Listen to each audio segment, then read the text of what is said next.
ଜୟ ଜଗନ୍ନାଥ ପିଲାମାନେ ଆଜି ପୁଣି କେତେକ ୱାନ୍ ଲାଇନର ଯୋଉଟା କି ତମ ରାଜନୀତି ବିଜ୍ଞାନରୁ ବିଷୟରୁ ଆଲୋଚନା କରିବା। ପ୍ରଥମ କ୍ୱେଶ୍ଚିନ୍‌ଟି ଅଛି ରାଜ୍ୟସଭା କେଉଁମାନଙ୍କର ପ୍ରତିନିଧିତ୍ୱ କରେ? ଏହାର ସଠିକ୍ ଆନ୍ସରଟି କଣ ହବ ପିଲାମାନେ? ନା ରାଜ୍ୟସଭା ରାଜ୍ୟମାନଙ୍କର ପ୍ରତିନିଧିତ୍ୱ କରେ। ତାପରେ ହଉଛି ଭାରତୀୟ ସମ୍ବିଧାନ ଏକ ଏକକ ନା ସଂଘୀୟ? ତ ୟାର ସଠିକ୍ ଆନ୍ସରଟି କଣ ହବ? ନା ଭାରତୀୟ ସମ୍ବିଧାନ ନା ଏକକ ନା ସଂଘୀୟ। ଏଇଟା ଗୋଟେ କଣ? ନା ଅର୍ଦ୍ଧ ସଂଘୀୟ। ଅର୍ଦ୍ଧ ସଂଘୀୟ। ଯୋଉ କଥା ଦେଇ ତମର କେସି ହୁୟର ଏ କଥାଟିକୁ ପ୍ରକାଶ କରିଥିଲେ। ଭାରତୀୟ ସମ୍ବିଧାନ ଅର୍ଦ୍ଧ ସଂଘୀୟ ଅର୍ଥାତ୍ ଉଭୟଙ୍କର ମିଶ୍ରଣ। କାହାର ସୁପାରିଶ କ୍ରମେ କେନ୍ଦ୍ର ରାଜ୍ୟ ମଧ୍ୟରେ କର ବଣ୍ଟନ କରାଯାଏ? ତ ପରୀକ୍ଷାରେ କ୍ୱେଶ୍ଚିନ୍ ଆସିଲେ ତମେ ପିଲାମାନେ କଣ ଲେଖିବ? ଅର୍ଥ ଆୟୋଗ। ଏସବୁ ଅପସନରେ ଆସିବ, କିନ୍ତୁ ମୁଁ ବିନା ଅପସନରେ ଏଇଥିପାଇଁ କରୁଛି ଯେ ଶୀଘ୍ର ଆମେ ଅନେକ ଗୁଡ଼ିଏ କ୍ୱେଶ୍ଚିନ୍‌କୁ ଆଲୋଚନା କରିଦେଇ ପାରିବା। ନେକ୍ସଟ ହଉଛି କଣ? କେଉଁ ସଂସ୍ଥାକୁ ଭାରତର ସମ୍ବିଧାନର ଅଭିଭାବକ ବା ରକ୍ଷକ କୁହାଯାଏ? ଏଇଟା ପିଲାମାନେ ମନେ ରଖିବ। ଉଚ୍ଚତମ ନ୍ୟାୟାଳୟ। ନ୍ୟାୟାଳୟ ଅର୍ଥାତ୍ ସୁପ୍ରିମକୋର୍ଟ। ଅର୍ଥ ଆୟୋଗ କାର୍ଯ୍ୟକାଳ କେତେ ବର୍ଷ? ସୁନ୍ଦର କ୍ୱେଶ୍ଚିନ୍‌ଟିଏ। ଅର୍ଥ ଆୟୋଗର କାର୍ଯ୍ୟକାଳ କେତେ ବର୍ଷ? ନା 5 ବର୍ଷ। ତାପରେ ଆମେ ଦେଖିବା ନେକ୍ସଟ କ୍ୱେଶ୍ଚିନ୍। ଭାରତୀୟ ସଂଘରୁ କୌଣସି ରାଜ୍ୟ ପୃଥକ ହୋଇପାରିବେ କି? ନା ନା, ଏଟା ହେଇପାରିବେ ନାହିଁ, କାରଣ ଭାରତ ହଉଛି କଣ? ଏହା ଏକ ଅଖଣ୍ଡ ରାଜ୍ୟମାନଙ୍କର ସମ୍ମିଳନ। ତାପରେ ଆମେ ଦେଖିବା ପ୍ରତିରକ୍ଷା କେଉଁ ତାଲିକାର ବିଷୟବସ୍ତୁ? ଯଦି ଆମେ ଦେଖିବା ପ୍ରତିରକ୍ଷା, ଏଇଟା ହବ କୋଉ ତାଲିକା? ନା କେନ୍ଦ୍ର ତାଲିକା। ତାପରେ ଆମେ ଦେଖିବା କଣ ପୁଲିସ କୋଉ ତାଲିକା? ନା ପୁଲିସଟା ହଉଛି ରାଜ୍ୟ ତାଲିକା। ଶିକ୍ଷାଟା ହଉଛି ତମର ଯୁଗ୍ମ ତାଲିକା ଏବଂ ଜଙ୍ଗଲଟା ବି ମଧ୍ୟ ତମର ଯୁଗ୍ମ ତାଲିକା।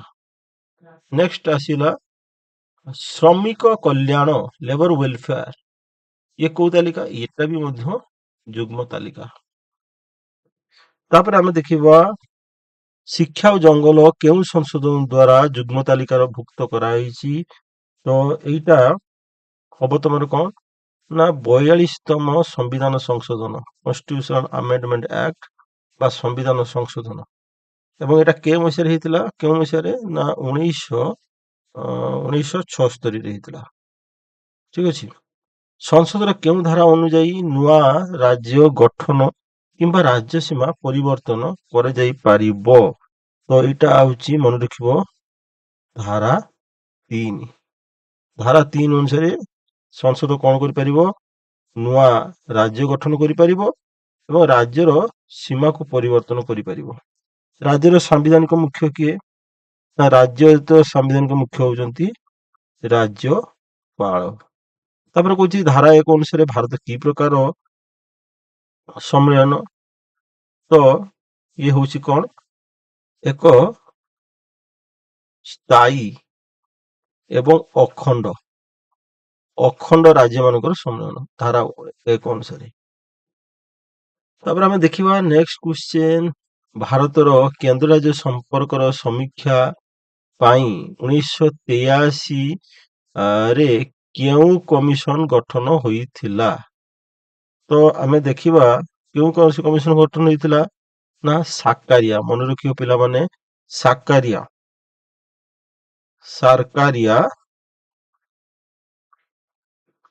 ସାରକାରିଆ କମିଶନ ଗଠନ ହେଲା କେଉଁ ମସିହାରେ? ନା 1883 ମସିହାରେ। ତାପରେ ଆମେ ଦେଖିବା ଭାରତୀୟ ସଂସଦର କେଉଁ ଭାରତ ସଂସଦର କେଉଁ ସଦନ ଅଧିକ ଶକ୍ତିଶାଳୀ? ତ ଅଧିକ ଶକ୍ତିଶାଳୀ ଯେତେବେଳେ କହିଛି, ତ ୟାର ସଠିକ ଆନ୍ସରଟି କଣ ହବ? ନା ପ୍ରଥମ ସଦନ। ପ୍ରଥମ ସଦନ ବା ତାର ଅନ୍ୟ ନାମ ହଉଛି କଣ? ନା ଲୋକସଭା।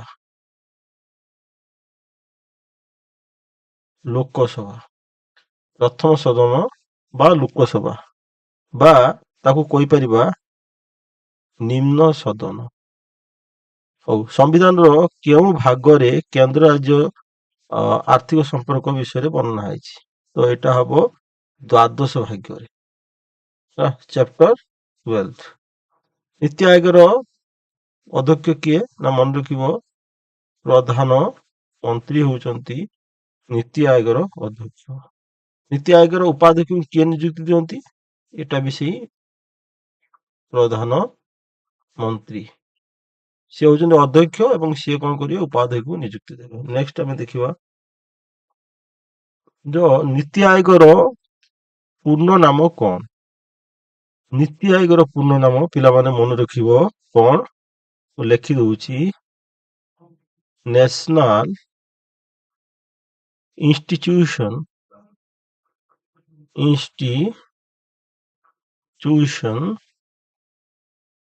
ଫର ଟ୍ରାନ୍ସଫର୍ମିଂ ଇଣ୍ଡିଆ ହଉଛି ନୀତି ଆୟୋଗର ପୁରା ନାମ। ନୀତି ଆୟୋଗ ପରିଚାଳନା ପରିଷଦରେ କେଉଁମାନେ ସଦସ୍ୟ ରହନ୍ତି? ତ ଏଟାର ଯେତିକି ରାଜ୍ୟ ଅଛନ୍ତି ଆମର, ପ୍ରତ୍ୟେକ ରାଜ୍ୟ ଏବଂ କେନ୍ଦ୍ରଶାସିତ ଅଞ୍ଚଳ ଯୋଉ ତମର ରାଜ୍ୟ ମାନଙ୍କର ମୁଖ୍ୟମନ୍ତ୍ରୀ ଏବଂ ୟୁଟି ବା କେନ୍ଦ୍ରଶାସିତ ଅଞ୍ଚଳ ଯୋଉ ରହିଛି ତାର ଉପରାଜ୍ୟପାଳ ହେଲା। ଏଇମାନେ କଣ କୁହନ୍ତି? ନୀତି ଆଦେଶର ପରିଷଦର ଏମାନେ କଣ ହୁଅନ୍ତି? ନା ସଦସ୍ୟ ରହିଥାନ୍ତି। ତାପରେ କେଉଁ ମସିହାରେ ଯୋଜନା ଆୟୋଗ ଉଚ୍ଛେଦ ହେଇଥିଲା?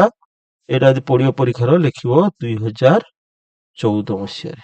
2014 ମସିହାରେ ହେଲା। ତାପରେ ଦେଖିବା, ଭାରତୀୟ ସମ୍ବିଧାନର କେଉଁ ଧାରାରେ ଅନ୍ତରାଜ୍ୟ ପରିଷଦ ଗଠନର ବ୍ୟବସ୍ଥା ଅଛି? ଯଦି ଧାରା କଥା କହିବ ତାହେଲେ ଆମେ ଲେଖିବା 263 ଧାରାରେ କଣ ଅଛି?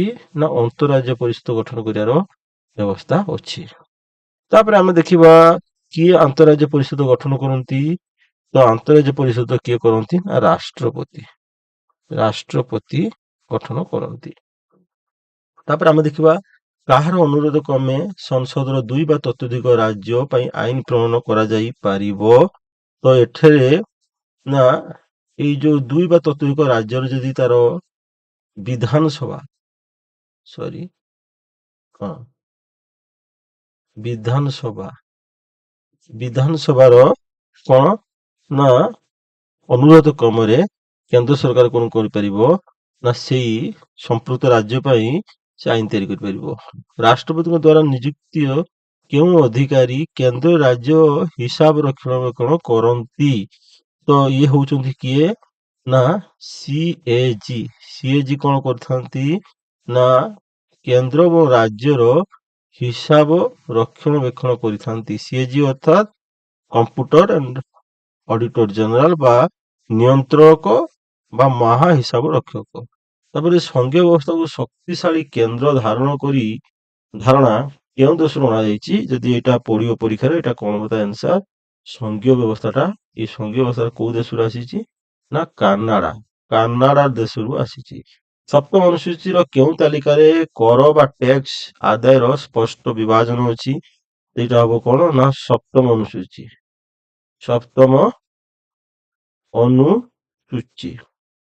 ତାପରେ ଦେଖିବା, ସୀମା ଶୁଳ୍କ ବା କଷ୍ଟମ ଡ୍ୟୁଟି କେଉଁ ତାଲିକାର ବିଷୟ ଅଟେ?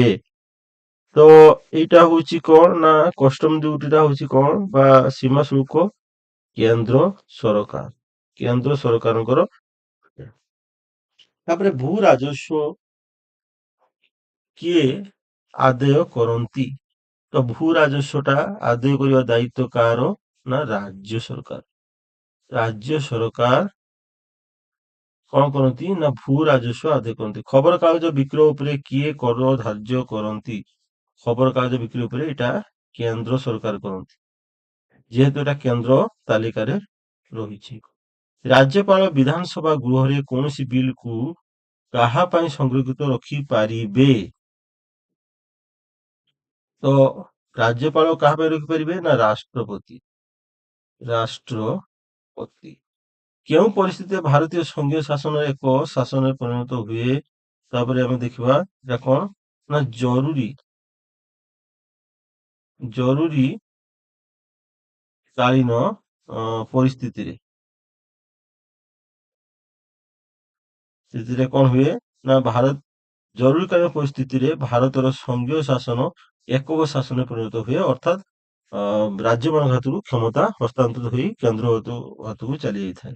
ତାପରେ ଆମେ ଦେଖିବା ସଂଘୀୟ ରାଷ୍ଟ୍ର ମୂଳଦୁଆ କାହାକୁ କୁହାଯାଏ ନା ଏଇଟା କ୍ଷମତା ବଣ୍ଟନ। କ୍ଷମତା ବଣ୍ଟନ। ତାପରେ ଭାରତରେ କେଉଁଠାରେ ସ୍ୱାଧୀନ ନିରପେକ୍ଷ ନ୍ୟାୟ ବ୍ୟବସ୍ଥା ରହିଛି? ତ ଯଦି ଆମେ ଦେଖିବା ଭାରତର କେଉଁଠାରେ ସ୍ୱାଧୀନ ନିରପେକ୍ଷ ନ୍ୟାୟର ବ୍ୟବସ୍ଥା ରହିଛି, ତ ଏଇଟା ହବ କଣ ନା ଅ, ଉଚ୍ଚତମ ନ୍ୟାୟାଳୟ।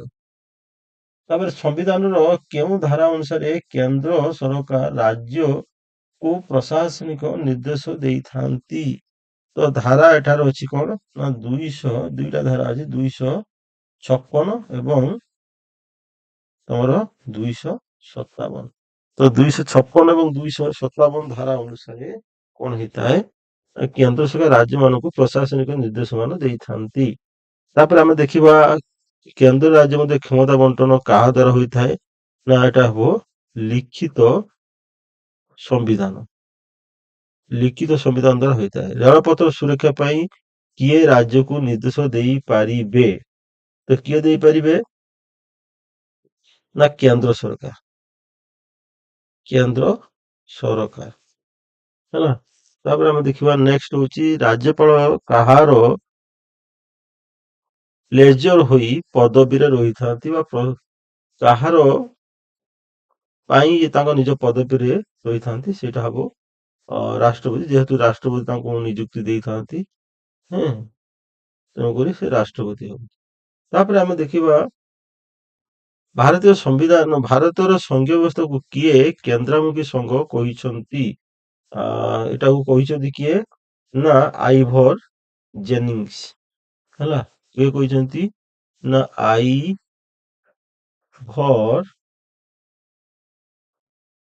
ଜେନିଙ୍ଗସ। ଯୁଗ୍ମ ତାଲିକାରେ ଶିକ୍ଷା କେଉଁ ମସିହାରେ ସାମିଲ ହେଲା? ତ ଆମେ ଦେଖିବା ଯୁଗ୍ମ ତାଲିକାରେ ଶିକ୍ଷାଟା କେଉଁ ମସିହାରେ ସାମିଲ ହେଲା ନା 1976 ମସିହାରେ ସାମିଲ ହେଲା। ଆଉ ଏଇଟା କେତେ ନା 42ତମ ସମ୍ବିଧାନ ସଂଶୋଧନ ଥିଲା। 42ତମ ସମ୍ବିଧାନ ସଂଶୋଧନ ଥିଲା। ତାପରେ ଦେଖିବା ଜରୁରୀକାଳୀନ ପରିସ୍ଥିତି ସମୟରେ ମୌଳିକ ଅଧିକାରକୁ କିଏ ସଂକୁଚିତ କରନ୍ତି? ଜରୁରୀକାଳୀନ ପରିସ୍ଥିତିରେ କିଏ ସଂକୁଚିତ କରନ୍ତି ନା ରାଷ୍ଟ୍ରପତି।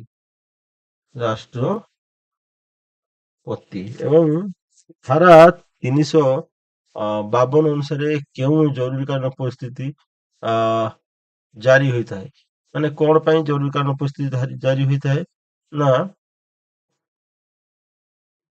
ତମର 352 ଧାରାଟା କଣ ନା ଜାତୀୟ ତମର ଜରୁରୀକାଳୀନ ପରିସ୍ଥିତି ପାଇଁ। ନେକ୍ସଟ ହଉଛି ଆର୍ଥିକ ଜରୁରୀକାଳୀନ ପରିସ୍ଥିତି ଭାରତରେ କେତେ ଥର ଲାଗୁ ହୋଇଛି? ଯଦି ଏଭଳିଆ କ୍ୱେଶ୍ଚିନ୍ ଆସେ ତାହେଲେ ତାର କଣ ଆନ୍ସର ହବ? ତାର ଆନ୍ସର ହବ ଥରେ ବି, ଆଜି ପର୍ଯ୍ୟନ୍ତ ଥରେ ବି ଲାଗୁ ହୋଇନାହିଁ। ହେଲା, ଲାଗୁ ହୋଇନାହିଁ। କେଉଁ କମିଶନ ରାଜ୍ୟପାଳ ପଦବୀ ଉଚ୍ଛେଦ ପାଇଁ ପରାମର୍ଶ ଦେଇଥାନ୍ତି? ତାର ସଠିକ ଆନ୍ସରଟି ହବ କଣ ନା ସକାରିଆ।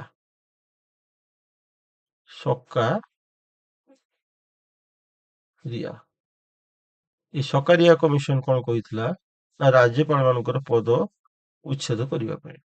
ସକାରିଆ କମିଶନ ରିପୋର୍ଟ କେବେ ପ୍ରକାଶ ପାଇଥିଲା? ସକାରିଆ କମିଶନର ରିପୋର୍ଟ ତମର 1988 ମସିହାରେ ପ୍ରକାଶ ପାଇଥିଲା। କେଉଁ ଧାରା ବଳରେ ସଂସଦ ଅବଶିଷ୍ଟ କ୍ଷମତା ଉପରେ କର ବସାଇ ପାରିବ? ତେଣୁକରି ସଂସଦ ବସାଇ ପାରିବ ଅବଶିଷ୍ଟ କ୍ଷମତା ଯୋଉଗୁଡିକ ସମ୍ବିଧାନରେ ବର୍ଣ୍ଣନା ନାହିଁ, ସେଗୁଡିକ କୁହାଯାଏ ଅବଶିଷ୍ଟ କ୍ଷମତା। ତାପରେ କର ବସାଇ ପାରିବ। ତମର କେତେ ଧାରା କେତେ ନା ଧାରା ହଉଛି 248। এই 248 ଧାରା ଦ୍ୱାରା ସେ କର ବସାଇ ପାରିବ କିଏ? ସଂସଦ ଅବଶିଷ୍ଟ କ୍ଷମତା ଉପରେ କର ବସାଇ ପାରିବ। ଷ୍ଟାମ୍ପ ଡ୍ୟୁଟିର କିଏ ଧାର୍ଯ୍ୟ କରିଥାନ୍ତି? ୟାର ସଠିକ ଆନ୍ସର କଣ ହବ ନା ଷ୍ଟାମ୍ପ ଡ୍ୟୁଟି କେନ୍ଦ୍ର ସରକାର ଧାର୍ଯ୍ୟ କରିଥାନ୍ତି। ପିଲାମାନେ ଭିଡିଓଟି ଭଲ ଲାଗିଲେ ଲାଇକ୍ କରିବ, କମେଣ୍ଟ କରିବ ଏବଂ ଚ୍ୟାନେଲଟିକୁ ସେୟାର କରିଦବ।